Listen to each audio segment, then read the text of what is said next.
राजकारणात प्रत्येक पक्ष दुसऱ्या पक्षातील मोठे चेहरे हे आपल्या पक्षात आणण्यासाठी प्रयत्न करतात. पण महाराष्ट्रात नुकतंच एक असं राजकीय ऑपरेशन झालं ज्यात ठाकरे गटाचे 6 खासदार शिंदे गटात गेले. त्यानंतर 2 आमदार सुद्धा शिंदेकडे वळाले. पण महाराष्ट्रात नुकतंच एक असं राजकीय ऑपरेशन झालं ज्यात ठाकरे गटाचे 6 खासदार शिंदे गटात गेले. त्यानंतर 2 आमदार सुद्धा शिंदेकडे वळाले. पण एक गोष्ट जर बघायची झाली तर प्रत्येक नेत्यांची पसंती खरं तर भाजपमध्ये जाण्याची असते. मागच्या लोकसभा विधानसभेला भाजपमध्ये विक्रमी इन्कमिंग झाली. त्यानुसार नुकतंच जे ऑपरेशन टायगर झालं, ज्यामध्ये भाजपमध्ये स्वतःहून येण्याची इच्छा असलेल्या काही खासदारांनाही प्रवेश नाकारण्यात आला. मुख्यमंत्री देवेंद्र फडणवीस यांनी स्वतः यामागची कारणं सांगितली. यातून महायुतीच्या राजकारणातील एक वेगळीच रणनीती समोर आली. पण हा निर्णय फक्त मित्र पक्षाला मजबूत करण्यासाठी होता की त्यामागे 2029च्या राजकारणाची मोठी तयारी सुरू आहे? आणि या संपूर्ण घडामोडीत सर्वात मोठा राजकीय फायदा नेमका कुणाचा आणि तोटा कुणाचा झाला? आज आपण याच विषयाचा सविस्तर वेध घेणार आहोत. नमस्कार, मी स्वप्नील आणि आपण पाहतात त्याचं काय महाराष्ट्र. लोकसभा निवडणुकीनंतर ठाकरे गटाला चांगलं यश मिळालं होतं. त्यामुळे उद्धव ठाकरे यांच्या नेतृत्वाला नव्यानं बळ मिळाल्याचं चित्र तयार झालं.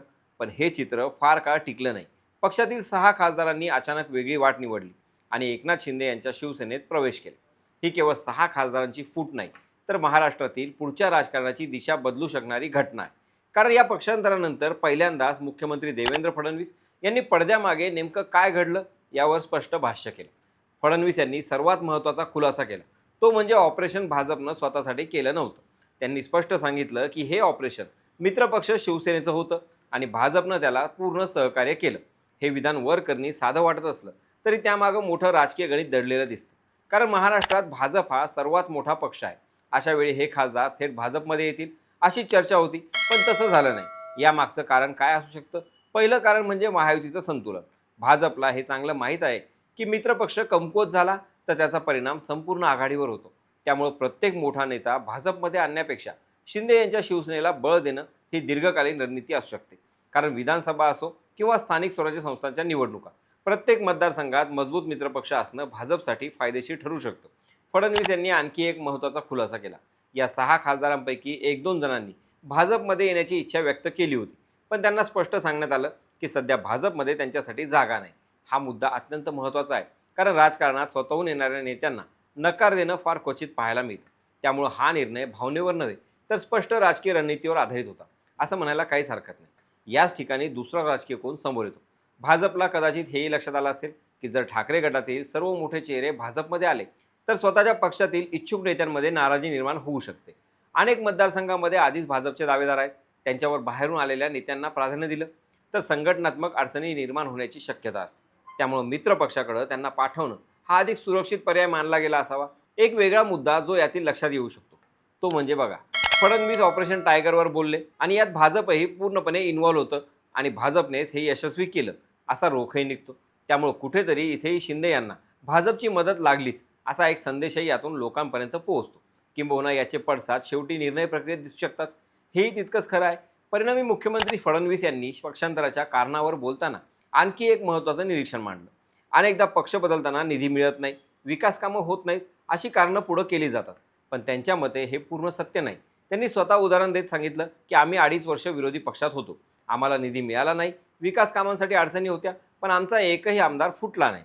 याचा अर्थ त्यांच्या मते पक्षांतराचं मूळ कारण हे नेतृत्वावरचा विश्वास आणि राजकीय भविष्य असतं.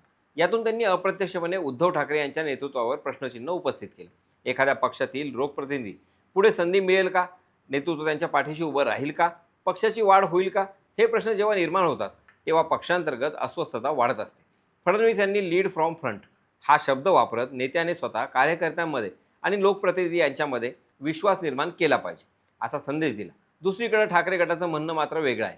त्यांच्या मते ही वैचारिक फूट नसून सत्तेच्या समीकरणातून घडलेलं पक्षांतर आहे. त्यामुळे एका बाजूला नेतृत्वावर प्रश्न उपस्थित केले जात आहेत तर दुसऱ्या बाजूला सत्तेचा प्रभाव वापरल्याचा आरोप होत आहे.